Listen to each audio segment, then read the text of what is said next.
வடபழனியில் ஒரு புது ரெஸ்டாரண்ட், அதுவும் பிரபலமான ரெஸ்டாரண்ட். இந்த இடத்துல ஒரு பெரிய கார் ஷோரூம் இருந்துச்சு. அவங்க மூடினதுக்கப்புறம் திறந்துருக்காங்க. நல்லா செட் பண்ணியிருக்காங்க. சம்மந்தி ரொம்ப அட்டகாசமாக இருக்குது.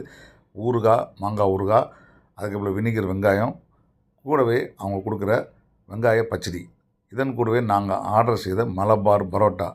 மலபார் பரோட்டானா கேட்க தேவையில்லை, ரொம்ப அட்டகாசமாக இருந்துச்சு. சைஸும் சரி, டேஸ்ட்டும் சரி. கூடவே நாங்கள் ஆர்டர் பண்ண சிக்கன் மசாலா 4 பீஸ்களோட நல்ல காரசாரமாக ரொம்ப நல்லாவே இருந்துச்சு.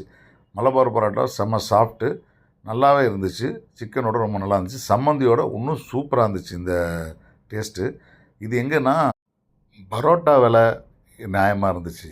ஆனால் 300 சில்லற ரூபா இந்த சிக்கன் அப்படின்றது கொஞ்சம் அநியாயமான விலை தான்.